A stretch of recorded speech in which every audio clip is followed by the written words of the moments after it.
Hello, this is me, Nicholas, also known as Franz the Executioner. In this video, I'm going to be explaining some different methods of beheading and decapitation that were performed by executioners throughout history. So, the first method that typically people think of is beheading by axe. So with beheading by axe, usually the condemned or the prisoner would be kneeling, like right around there, right? Right in front of where the curvature of the chopping block is. They would lay their head and their neck would be sitting here, quite flat. And then the executioner would have a executioner's axe, and he would take off the head, hopefully within less than 3 strokes of the axe, because if it took more than 3 strokes of the axe, usually it was a botched execution, and that was not good. So that's beheading by axe. The second method of decapitation that I'm going to tell you about is beheading by sword. And beheading by sword typically is performed with the condemned kneeling down, or sometimes they'll be sitting down on a stool or something, depending. But most of the time they're kneeling, and the executioner would have what's called a justice sword or an executioner's sword.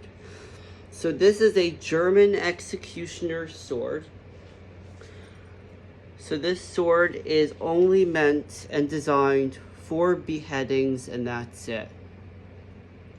So basically, the prisoner or the condemned will be kneeling and they'd be straight up. So the executioner would be behind them and they would take off the head with the sword. And these were considered to be a device that the executioner had to be really skilled with. There was a level of skill that the executioner had to have in order to use an executioner's sword. So they had to practice a lot. The next method of decapitation that I'm going to talk about is the decapitation machines. So you all know about the French guillotine, right? But the guillotine wasn't the first beheading machine that was ever invented. There was actually 2 beheading machines invented in the mid to late Middle Ages. One in Scotland called the Scottish Maiden, and then there was one called the Halifax Gibbet. And both of those were early forms of the guillotine. So there were beheading machines that had these sharp blades that would come down and be dropped on someone's neck, and it would decapitate the individual.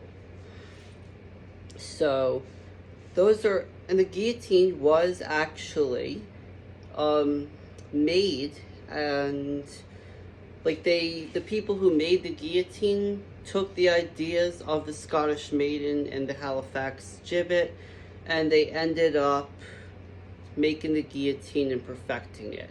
So that's how that all came to be.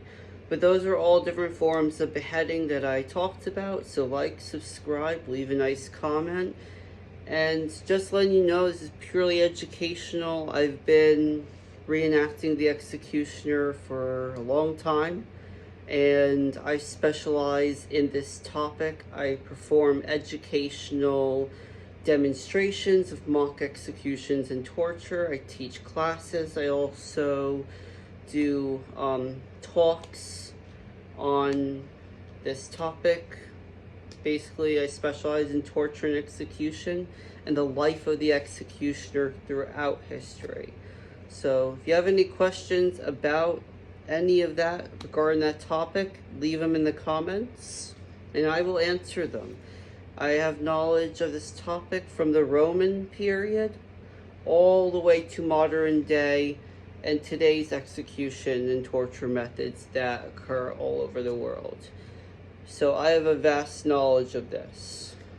So have a great day, everyone, and don't forget to subscribe.